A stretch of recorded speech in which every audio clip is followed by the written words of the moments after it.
Bonsoir. Alors, on va faire le shiur pour les Lunishmat Sarah Bat Nuna. Non, l'élévation de l'âme. Sarah Bat Nuna. Alors, Parashat Toldot. Vele Toldot Yitzhak ben Avraham Olid et Yitzhak.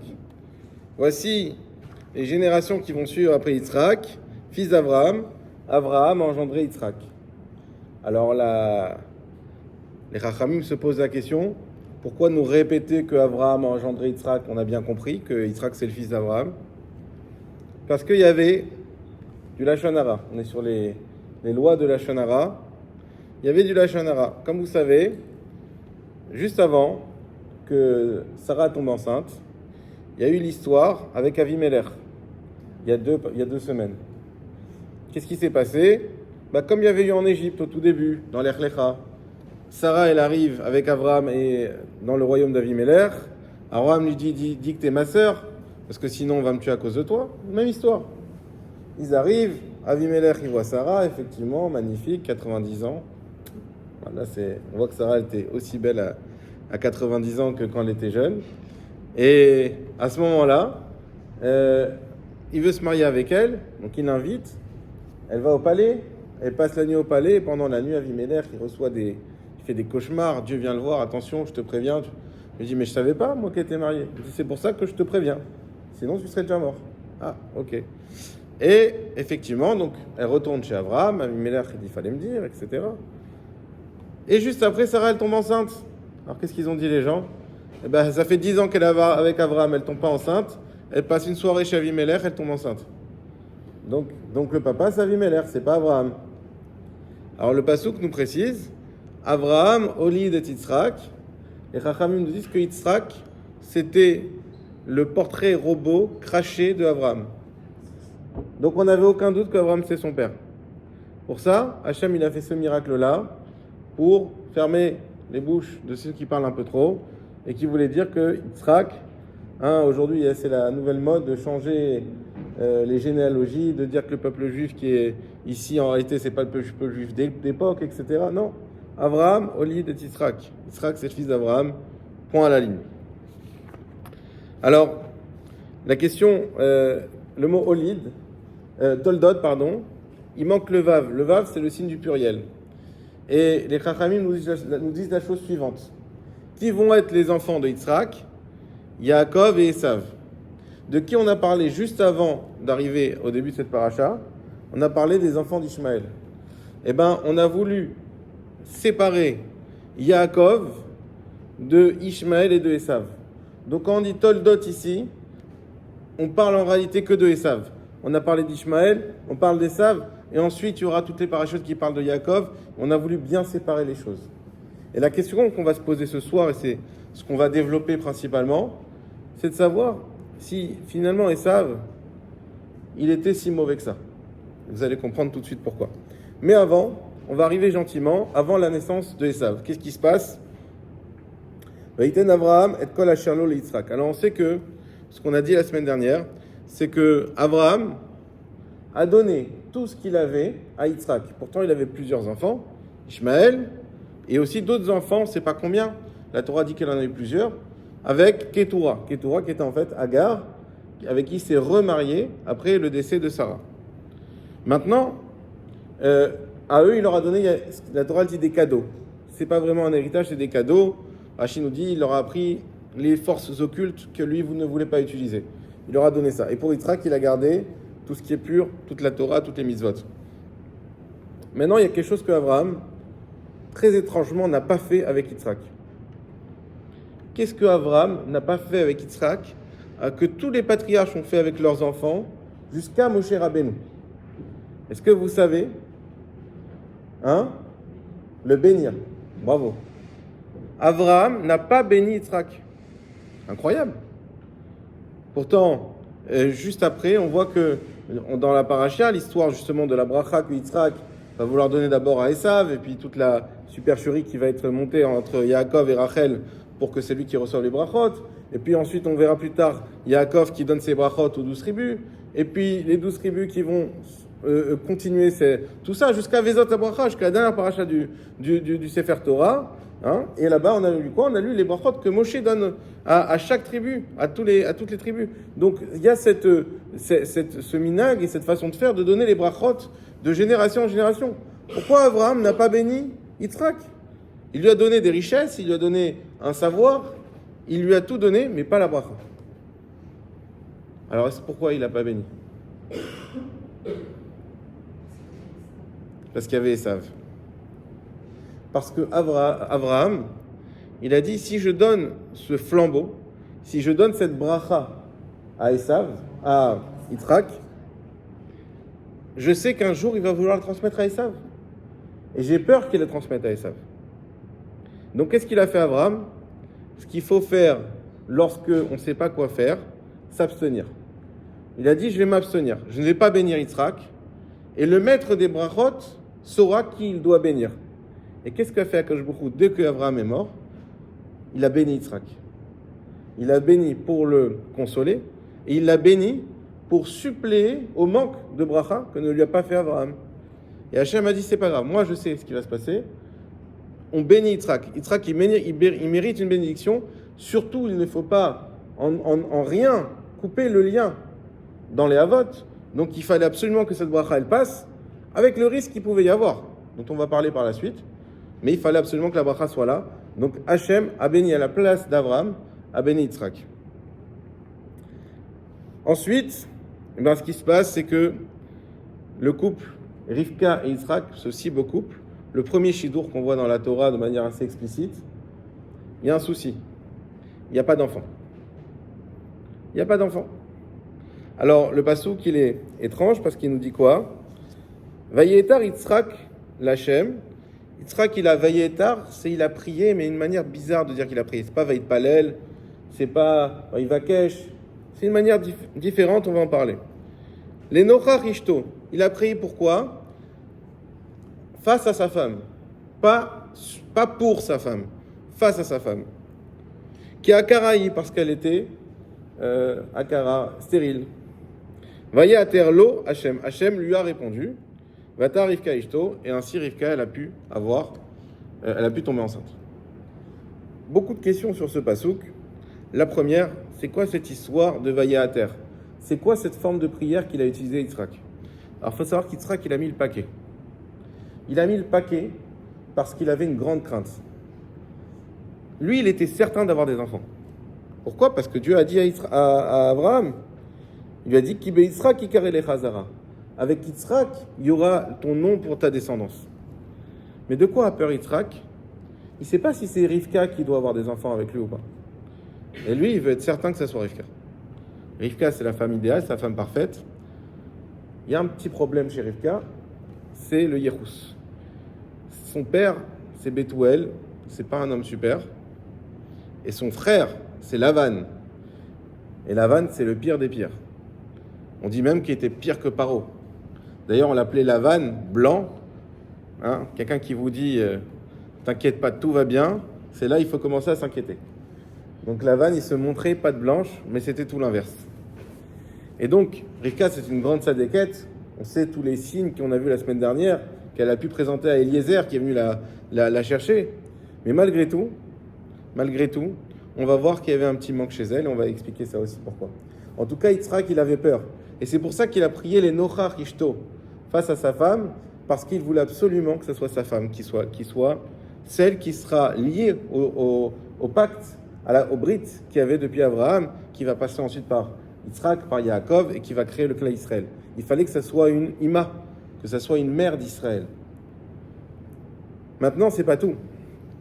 Le problème, c'est que Yitzhak, encore une fois, même s'il savait qu'il devait lui être le père d'Israël, il avait toujours cette crainte qu'Akadosh Baruch Hu ne l'écoute pas comme il faut. Et de quoi il avait peur, Yitzhak?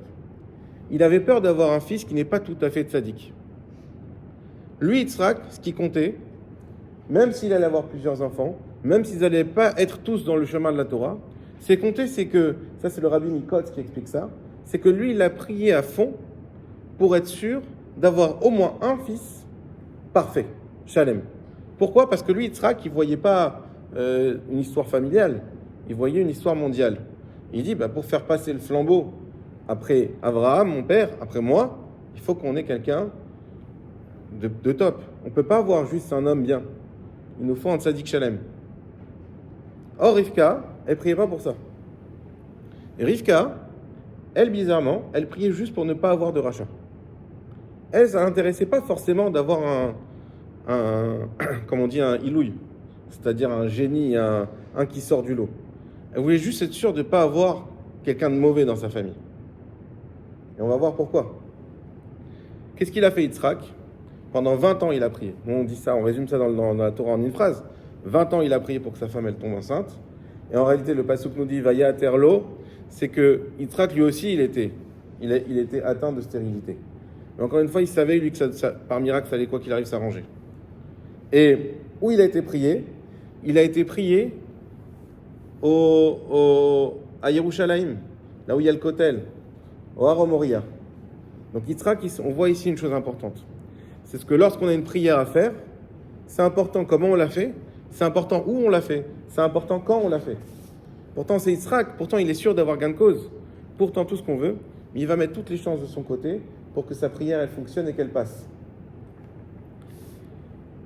Les Chachamim posent la question, pourquoi on nous dit que Yitzhak il a d'abord prié et ensuite on nous dit pourquoi? Normalement on te dit regarde, il y a un problème, on trouve la solution au problème. Le problème c'est que Rivka elle est stérile, et lui aussi comme on l'a expliqué. La solution au problème c'est de prier et de demander à Hachem de nous aider. Alors là on dit l'inverse, le passage qui dit quoi? Vayaeter Yitzhak l'Hachem l'enochar kishto. Yitzhak il a prié pour sa femme, pour l'instant on ne sait toujours pas pourquoi. Qui a Karaï? Et on nous dit parce qu'elle est stérile.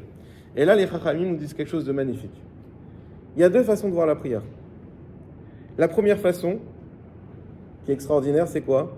C'est que la prière, elle vient, elle peut réparer tous nos problèmes. Elle peut nous aider dans tout. D'ailleurs, Vayater, c'est quoi Vayater? On l'avait vu dans la Gemara, ça, au Kollel. C'est le verbe qui est utilisé pour dire lorsqu'on prend une fourche et qu'on porte qu'on porte de la paille et qu'on la met dans un autre endroit. Eh bien, les Chachamim disent c'est la même chose. Quand tu pries à Kadosh Baruch Hu, à la base, la décision d'Hachem, elle est ici. La voie qui est tracée pour toute l'avenir, elle est ici. Toi, avec ta prière, tu viens, tu déracines ce que Hachem il a décidé de faire et tu le mets ailleurs. Et avec ça, tu convaincs Hachem de suivre ton chemin. C'est ça la prière. Le Chazon Ish, il disait à ses élèves, lorsque vous allez acheter une paire de chaussures, priez Hachem pour que la paire, elle soit la bonne taille, pas trop large, pas trop serrée, qu'elle ne se décolle pas après, que vous n'êtes pas obligé de retourner chez le commerçant. On m'a dit, mais on ne va pas prier pour une paire de chaussures.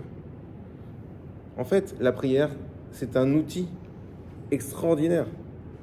Chaque chose, tu arrives, tu as un rendez-vous, tu as un peu de stress, tu as quelque chose à faire. Avant, prie. Hachem, j'ai ce rendez-vous, aide-moi. J'ai un rendez-vous avec la mora de mon enfant qui m'a appelé pour me dire ça va pas. Hachem, aide-moi à trouver des bonnes solutions avec elle et que ça se passe bien, que j'ai pas honte. Et on va, et Hachem il aide. Cette prière-là, c'est pas un petit plus. Ça change le cours des choses. C'était là, ça passe ici. Et c'est ça la prière. Rivka, elle était à Kara. Elle était complètement stérile. Yitzhak, il était stérile. Il ne devait pas avoir d'enfant. Alors nous, on connaît toute l'histoire, mais imaginez-vous à leur moment à eux. Imaginez-vous, juste à vous, quand des fois vous avez eu des soucis. Et que vous avez tout fait, des soucis qui vous ont vraiment inquiété. Et vous avez tout essayé, vous avez prié, vous avez demandé conseil, vous avez été voir des tzadikim. Et Baruch Hashem, ça s'est réglé. Alors une fois que ça s'est réglé, on peut en parler avec un sourire, on peut en discuter, on est relax. Mais comment on était à l'époque? Yitzhak, il n'était pas bien. Et pourtant, il arrive et il prie de tout son cœur et il sait que ça va l'aider. Et ça, c'est un enseignement pour nous. Ne jamais oublier que la tfila, elle peut toujours nous aider. Mais ça, c'est le niveau d'un juif, d'un bon juif. C'est pas le niveau d'un tzaddik. C'est pas la vision d'Hachem. C'est quoi la vision d'Hachem? La vision d'Hachem, elle est inverse. Hachem, il y a écrit pourquoi toutes les imaot, elles étaient stériles. Sarah, Rivka, Rachel. Parce qu'Hachem, il désire la tfila des tzadikim. Ça veut dire quoi? Qu'est-ce que c'est la tfila? La tfila, c'est un discours. Des fois, quand il y a quelqu'un avec qui tu t'entends pas, à qui tu n'as des fois jamais parlé, juste il y a un truc qui passe pas, il va parler. Et tu discutes et des fois, ça peut ouvrir. Mais pourquoi tu as fait ça ce jour-là? Pourquoi tu as dit ça? Et moi, j'ai dit ça parce qu'il y avait ça. Et ça, ah bon? Ah, mais je savais pas. Le dibour, le discours, il permet de faire un chibour, un lien. Et ce lien-là, il permet de relier les personnes. Et bien sûr, de nous relier avec Akadosh Baruch Hu.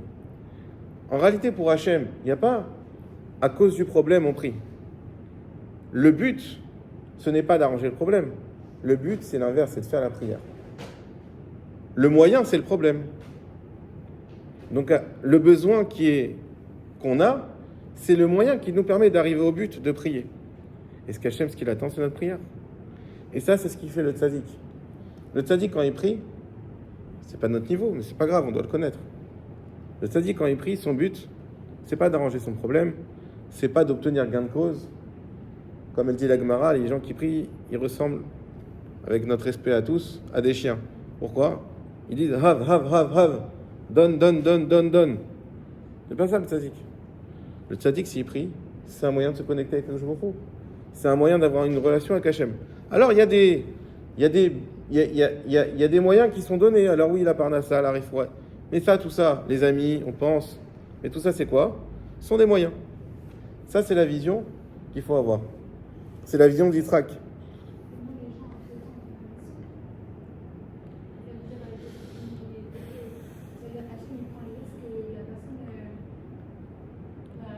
Alors, ce que je vais te dire, Rivka, on va en parler tout de suite. Ça va être un sujet important.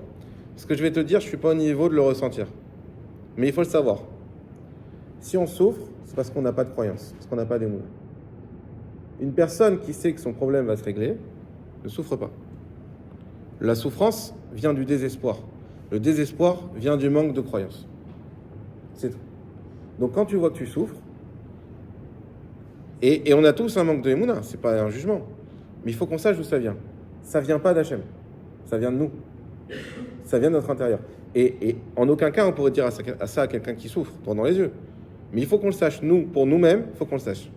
Si on souffre, c'est parce qu'on ne voit pas, parce qu'on pense qu'il n'y aura pas de fin, parce qu'on pense que Hachem ne réglera pas les choses, et parce qu'on pense qu'il y a du mal.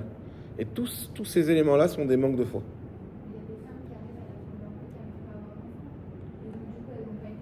On ne peut pas répondre à chaque cas. Il y a des raisons, il y a des choses qu'on comprend, il y a des choses qu'on ne comprend pas. Il y a des choses qu'on ne comprend pas. Il y a des milliards de choses qu'on comprend. En fait, on ne comprend rien. Il y a juste des choses qu'on pense comprendre. Mais il y a une vision d'Hachem, il faut bien l'admettre. Il faut admettre que notre vision, elle est bien limitée par rapport à celle d'Hachem. Il faut admettre qu'il y a des choses qu'on ne voit pas, qu'on n'imagine pas. Pourquoi lui, il est malade? Pourquoi lui, c'est un tzaddik? Il est tombé, Aaron Chaya, pourquoi il est tombé malade? Quelqu'un peut expliquer? Le 7 octobre, quelqu'un peut expliquer la Shoah? On peut monter tout ce qu'il y a eu, tous les rabbinim qui ont souffert. On peut expliquer, on peut pas, tellement qu'on ne peut pas expliquer que Moshe Rabbeinu, c'est la question qu'il a posée à Dieu. Il n'a posé aucune question à Hachem. Juste une. Il a vu l'histoire de Rabbi Akiva, il a dit mais quoi? Zotorato vezosraro, c'est ça la Torah, c'est ça son mérite, moi je n'en veux pas de sa Torah. Et Rabbi Akiva qui s'est fait tuer avec des râteaux par les Romains qui l'ont déchiré la peau, pendant qu'il était en train de crier le Shema Israël. Et lui, Rabbi Akiva, qu'est-ce qu'il a dit? Il n'a pas dit ça, lui, Rabbi Akiva. Il a dit à ses élèves, pendant que ça arrivait, il disait, regardez la force d'Hachem. Regardez, j'ai la chance de faire un Kiddush Hachem. Il est en train de se faire... Mais chacun avec son... On n'est pas Rabbi Akiva, on n'est pas Moshe Rabbeinu, donc on n'aura pas les épreuves de Rabbi Akiva non plus.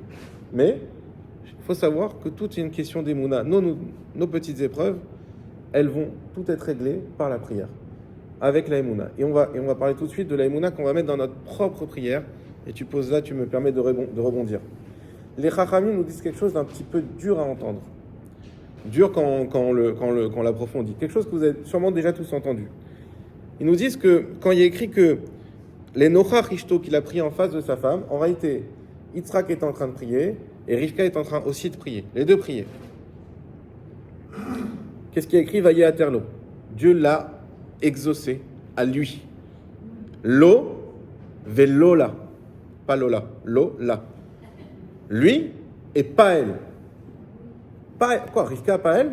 Oui, lui et pas elle. Sroutavot. Il avait lu Yechus.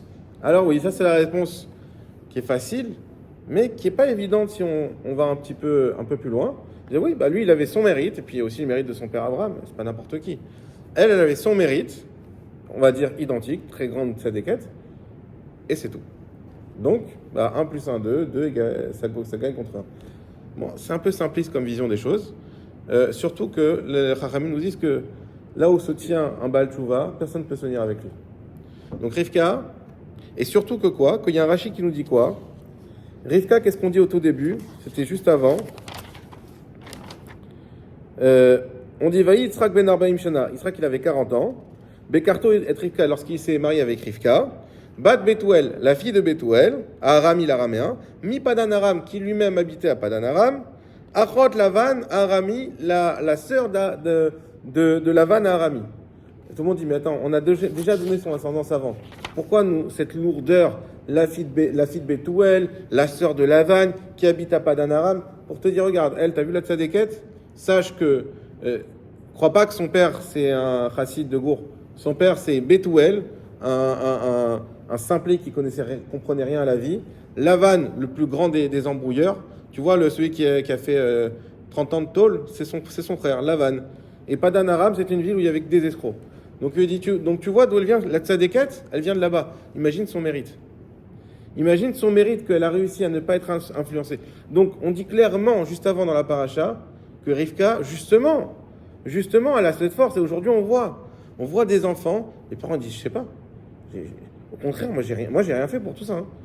Et tu vois l'enfant qui va, il dit, je veux faire les shivas, et je veux faire ci, et je veux que ma femme, elle se couvre la tête, et je veux ça. Mais pourtant, ta maman, elle fait pas ça, ton père, il fait pas ça non plus. Qu'est-ce qui se passe? Il y a du mérite. Il y a du mérite de prendre et d'arriver et de vouloir avancer. Alors, ok, il a eu un ami, peut-être qu'il a influencé, il a eu un rave, il a eu une conférence, il a eu un déclic. Mais il a du mérite parce que c'est dur d'aller contre son... Et à un moment donné, il va avoir des difficultés, cet enfant. On le sait, quand il va rentrer dans ce monde-là, il va être face à des incompréhensions, il va être face à des malaises, il va être face à des choses auxquelles il n'est pas habitué, contrairement aux autres qui, eux, sont nés là-dedans et qui se sentent comme des poissons dans l'eau. Ça va pas être évident pour lui de s'attacher à ça. Alors le déclic, c'est facile au début, mais quand ça continue dans le temps, c'est compliqué. Il va devoir rencontrer une femme ou si c'est une fille, un mari qui va être comme elle, mais pas comme elle a vécu. Donc ça va être compliqué. Tout ça, c'est une autre façon de vivre. Et donc, elle a un mérite, cette Rivka. Pourquoi sa prière n'est pas entendue? Pourquoi on écoute ça d'Yitzhak? Alors, il y a plusieurs réponses, on a dit, là, sur ta vote. Il y a une autre réponse qui est liée à ce que je vous ai dit avant. C'est que elle priait pour ne pas avoir de rachat. Mais pas pour avoir un homme parfait. Et Yitzhak lui priait, s'il avait un rachat dans sa descendance, c'est pas grave. D'ailleurs, son père, il en a eu un, Ishmaël. Ça le dérange pas. Mais ce qu'il veut, c'est un Yaakov. Il a prié pour ça. Et c'est ça qu'Hachem, il a écouté. Dans le sens qu'il a écouté, il n'a pas écouté Rivka puisqu'il y a eu Esav. Elle ne voulait pas de rachat, elle en a eu quand même un. Et il a écouté Yaakov et il a écouté Yitzhak qui voulait un enfant Shalem, il y a eu Yaakov. Mais on peut aller encore beaucoup plus loin que ça. Et je vous propose une autre réponse. En réalité, la différence entre Rivka et Yitzhak par rapport à l'ascendance, elle n'est pas dans les contes d'Hachem, que Hachem dit, ah, là, il y a Abraham, là, il y a personne. Elle est dans l'intention et dans l'assurance qu'avait Yitzhak dans sa prière par rapport à celle de Rivka. Rivka, comme elle est bat Betuel, alors elle ne se sent pas légitime. Elle arrive dans une famille de tzadikim, mais elle vient d'une famille de Réchaïm. Donc au fond d'elle, elle est très heureuse d'épouser Yitzhak, un grand tzadik. Elle est très heureuse d'y écrire l'histoire du clan d'Israël. Mais peut-être qu'elle ne se sent pas si légitime que ça, vu de là où elle vient. Comme on l'a dit juste avant, c'est pas son monde. Elle n'est pas habituée à ça. Elle n'est pas à l'aise avec ça. Et elle se dit peut-être qu'elle ne le mérite pas. Donc elle prie, mais avec une conviction moindre, pensant, non pas un manque d'émouna, mais simplement pensant qu'elle a peut-être pas les capacités de demander à Hachem un miracle. Alors que son mari, il n'a aucun doute. Il a l'assurance qu'il va y arriver. Pourquoi? Il y a la promesse de son père. Et mon père, c'est Abraham.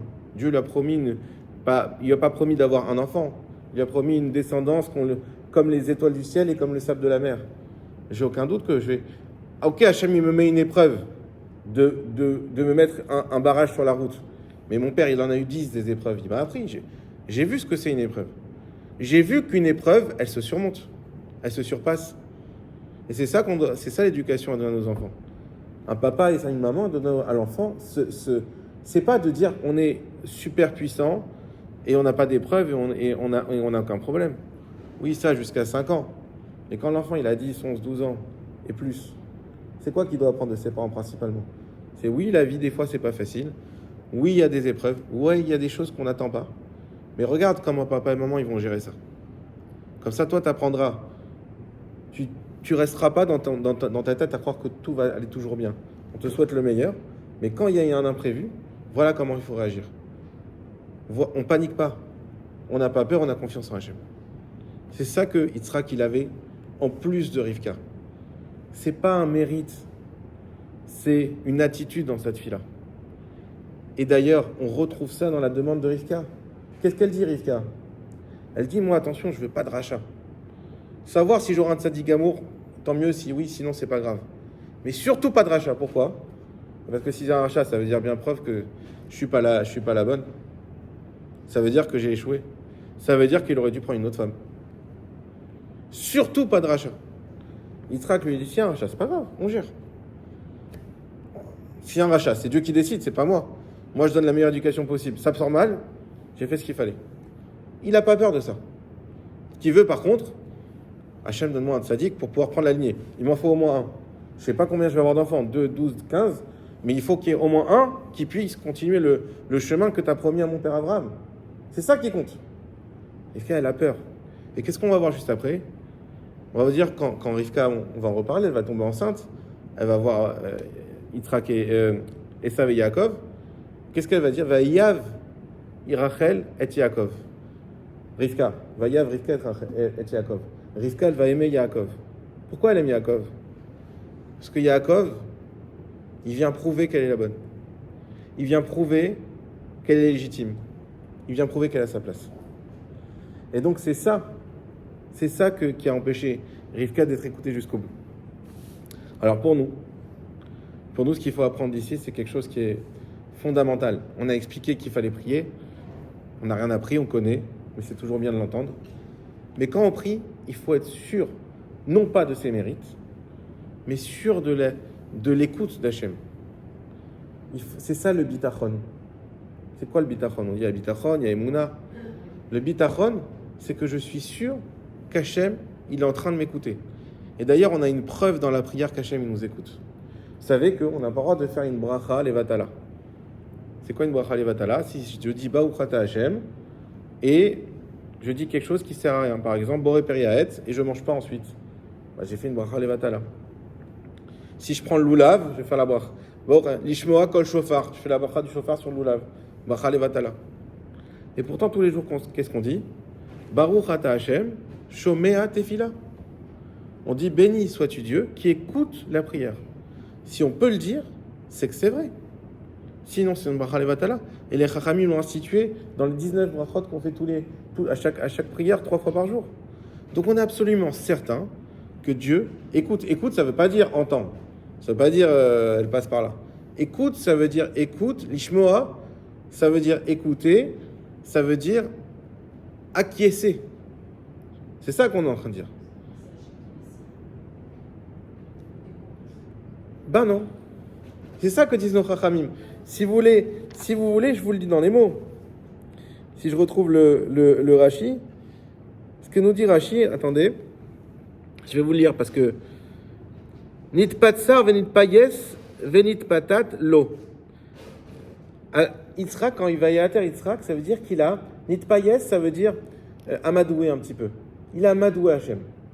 Ça veut dire que quelque part il y avait une xéra. C'était ça la décision initiale d'Hachem. Bien sûr qu'Hachem, il a laissé place, notre existence, elle est là pour ça. C'est notre place de pouvoir agir et changer ce que Hachem a décidé. Mais il y avait la décision d'Hachem était faite. Et qu'est-ce qu'on a, nous, comme on a dit, on peut prendre, on peut prendre une fourche, changer les choses de place. On peut changer notre destin.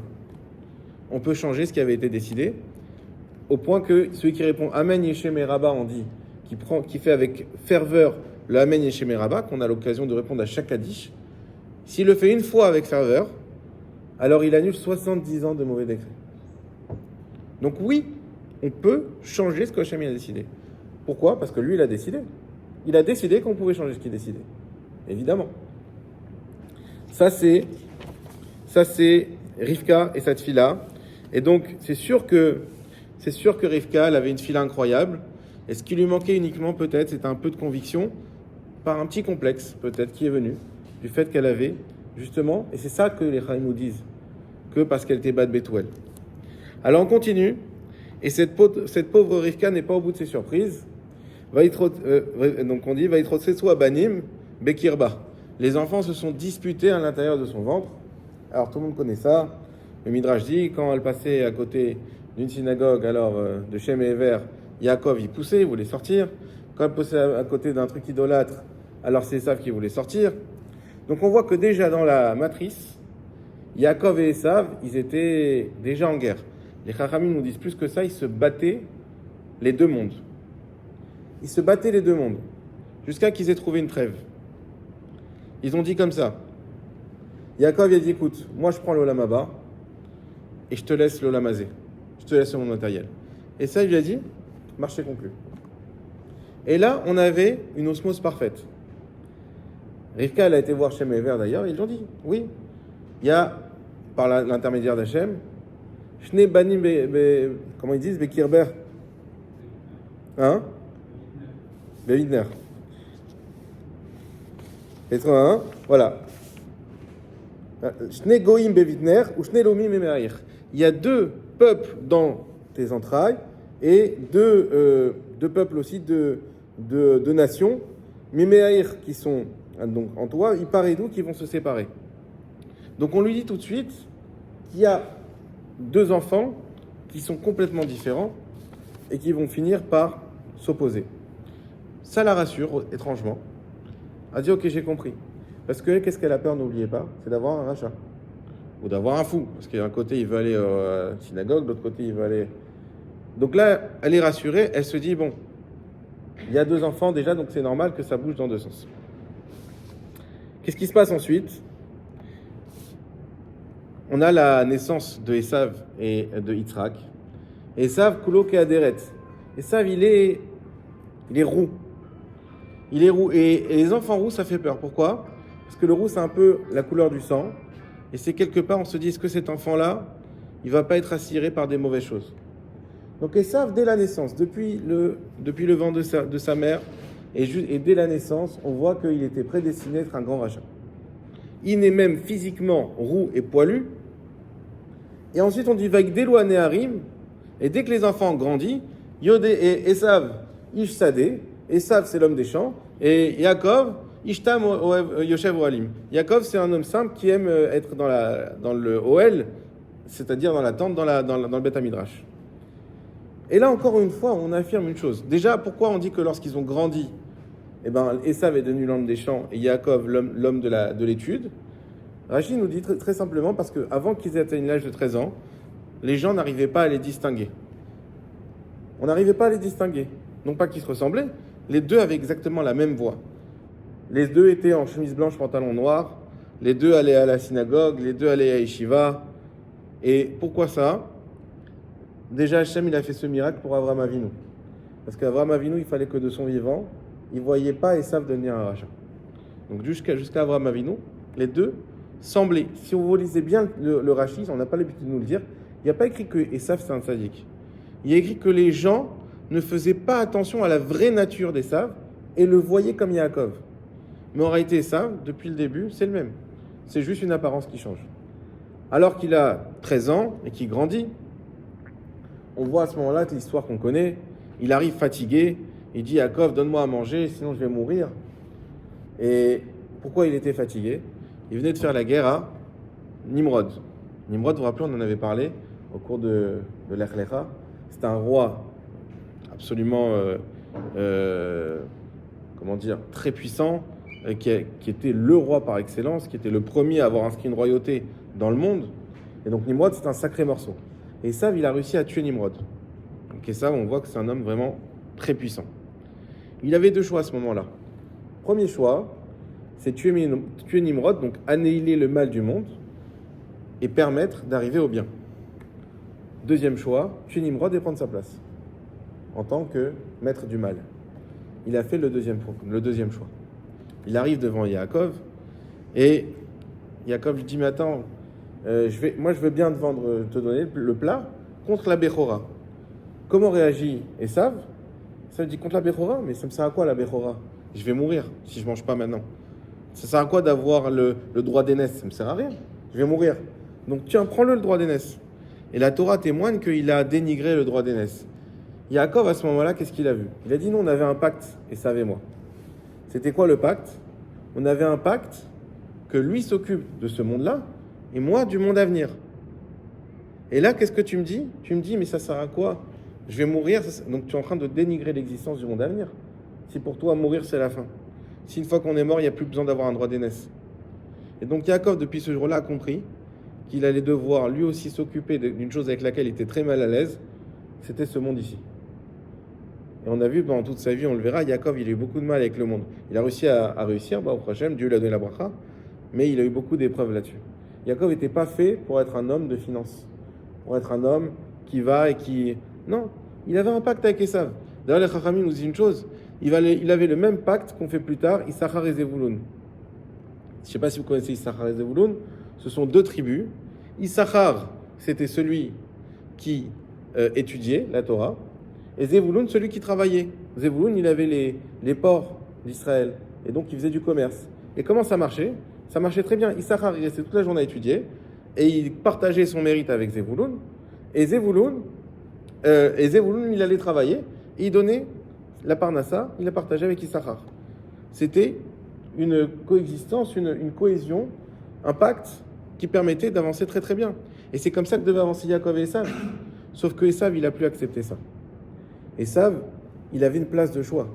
Esav, d'où on sait qu'il aurait dû être quelqu'un de très grand, c'est grâce à David Améler. David Améler avait les mêmes traits de caractère qu'Esav. Il était aussi né roux. On l'avait aussi accusé d'être l'enfant d'une relation adultérine. Donc, et on l'avait laissé de côté. Et il avait aussi cette soif du sang. Sauf que ce qu'il a fait David Améler, c'est qu'il a orienté tout ça dans le bon chemin. Et donc, jamais il faut qu'on se dise que il faut savoir qu'on a tous, bien sûr, un Yetzirah. Et d'ailleurs, le Sahara, c'est l'ange d'Esav. On a tous en nous un Esav. On a tous en nous des mauvaises midotes. On a tous en nous des fois de très mauvaises midotes. Mais ça ne doit pas nous faire peur. Parce qu'il y a David Améler qui nous enseigne une chose. Esav, il n'a pas su gérer ça.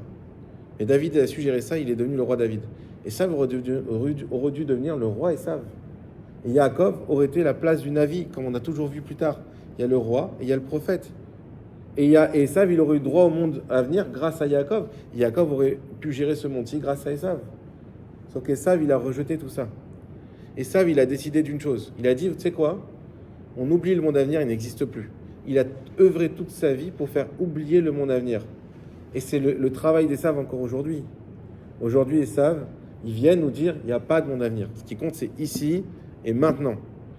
Et d'ailleurs, on essaye de tuer, comme on dit dans l'œuf, le projet. Pourquoi? Parce que si on arrive à inculquer au peuple juif que c'est ici et maintenant, et qu'il n'y a plus une vision à long terme, eh ben, ils perdent leur monde à venir. Donc c'est ça le travail d'Esav maintenant. Mais il faut savoir qu'Esav, il avait un grand potentiel, que d'ailleurs sa tête est dans Marat Marpella. On verra plus tard dans l'histoire. Sa tête, parce qu'il avait une tête qui méritait d'être dans Marat Marpella. Donc il ne faut pas avoir peur, comme on dit, de ces démons. Il ne faut pas être découragé, parce que des fois, on peut se dire, j'ai été tenté de ci ou tenté de ça. Tiens, j'ai été tenté de voler dans cette histoire. Je me suis pas éloigné tout de suite. J'ai été tenté de regarder ce qu'il fallait pas regarder. J'ai été tenté de penser ce qu'il fallait pas penser.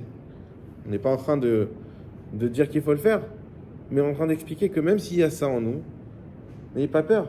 On est des êtres humains. N'ayez pas peur, comme on a dit avec Rivka, de faire confiance à Hachem. C'est pas pour autant qu'il va nous laisser tomber. C'est pas pour autant qu'on va pas pouvoir faire des belles choses. C'est pas pour autant qu'on va pas pouvoir avoir des beaux enfants, comme Yaakov est arrivé. Donc il est un peu tard, mais on a commencé 5 minutes en retard. Je vous fais quelques lois sur la Shonara. Comme ça, on perd pas ça. Voilà, il y a le chrono, donc il reste 5 minutes. Première question qu'on va poser ce soir, c'est est-ce qu'il est permis de dire des propos qui n'ont rien de désobligeant, sachant que l'interlocuteur peut l'interpréter de manière négative. Je vais vous donner un exemple. Pour simplifier les choses, je parle avec une personne que je sais ultra-sioniste. Et je lui dis, ah tu sais, j'ai un copain, il veut faire la Aliyah et tout, mais pour l'instant, il le fait pas parce que avec son travail, il est bloqué, il peut pas financièrement, il n'a pas trouvé de travail ici, il voit pas de sortie pour l'instant, donc le pauvre, il reste en France. Moi, je suis en train de donner une situation plutôt neutre.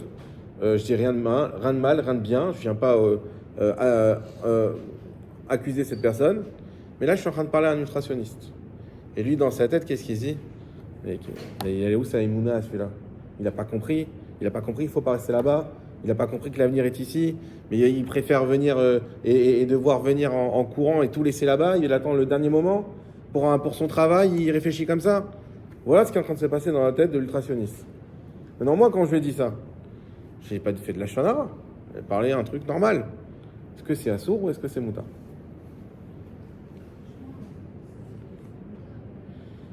J'ai rien fait de mal.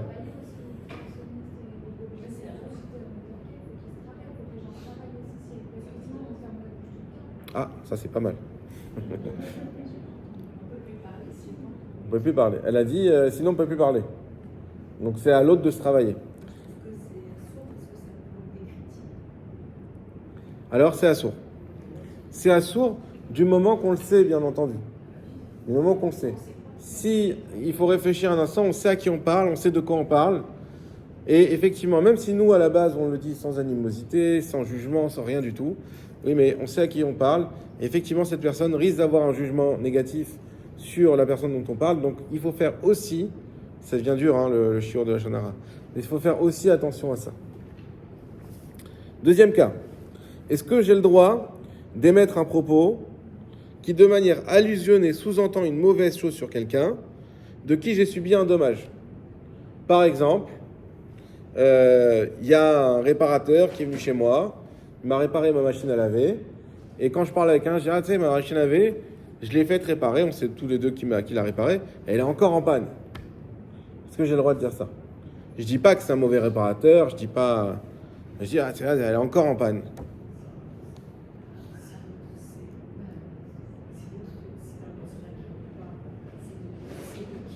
Ouais, assourd. Tout le monde est d'accord avec ça? Shana? Côté assourd? Tout n'est pas assourd. Tout n'est pas assourd. Il y a plein de choses qui sont permises. Faites des teilim. Comment? Alors, là. Lorsqu'il lui pose la question, en fait, ta machine, elle a été réparée. Elle dit, ah ben non, elle est encore tombée en panne. Donc, je ne peux pas te répondre parce que c'est assourd. Comment on fait? Les avis Google alors. Les avis Google et d'autres si avec les avis Google. Alors, il y a un truc qu'on est en train de toucher ici, c'est quand on dit les toilettes, ça veut dire qu'un lashon hara qui sert, qui est utile. On va pas en parler ce soir tout de suite, mais là c'est pas le cas, c'est pas utile forcément. C'est pas que moi aussi je vais faire réparer ma machine, on parle comme ça. Si on parle comme ça et de manière allusive, on a le droit de dire quand même que notre machine elle est encore cassée. Du moment qu'on n'accuse pas à ce moment-là le réparateur qui est venu dire ah ce réparateur il est non, on parle pas. On dit la machine je l'ai faite réparer, elle est encore cassée. C'est pas assourd de dire ça, même si on sait qui est le réparateur. Dernier cas, il nous reste 1 minute. Est-il permis de dire qu'on n'apprécie pas le style du cours d'un rave? On parle pas du rave. On dit non, ouais, ce style de cours, j'accroche pas. Trop comme ci, trop comme ça, trop rapide, trop lent, trop. J'accroche pas. Est-ce qu'on a le droit? C'est la question que je vous pose. Vous dites on a le droit. Si tu as posé la question, c'est qu'on n'a pas le droit. Non, j'ai posé tout à l'heure, on avait le droit. On a le droit, c'est pour toi. Hein? Alors là, on va jouer un peu avec le feu et je vais vous donner une distinction, mais c'est pas évident à faire. Il va falloir faire attention comment si la manière dont on le dit sous-entend quelque part, et ça va être souvent le cas, qu'en fait, on remet en cause la compétence du rave en question, alors oui, ça pose un problème. Oui, c'est du lashon hara. Et en général, quand on dit « j'aime pas le style de cours », en général. Enfin, pas pour vous, les autres en général, ils disent ça parce qu'en fait, ils n'aiment pas trop le Rav. Et donc, ils disent, j'aime pas le style de cours. En général, des fois, on va dire. Mais si vraiment c'est sincère et c'est juste que j'aime pas, par exemple, j'aime pas ce style de cours, mais il fait d'autres cours que j'aime beaucoup, par exemple. J'aime pas le cours sur la Gemara, mais j'aime le cours sur la Halakha. Voilà. Voilà. Par exemple. Et que ça, on sait que ça va être aussi perçu comme ça. C'est-à-dire que la personne en face va pas se dire, ah ouais, ce Rav, il y en a beaucoup qui l'aiment pas, dis donc. Non, on va se dire, ah oui, c'est vrai que ce cours, je comprends, mais il fait d'autres cours sur autre chose, tiens, tu devrais essayer. Si ça se parle comme ça, oui, là, c'est permis. Voilà, donc faire attention toujours. Le principe, vous l'aurez compris, on verra d'autres cas, mais le principe, vous l'avez compris, il faut faire attention toujours à la perception de l'interlocuteur, faire en sorte qu'il n'y ait pas tout simplement de gnaille, c'est-à-dire de propos diffamatoires sur la personne dont on va parler. Chazak Baruch.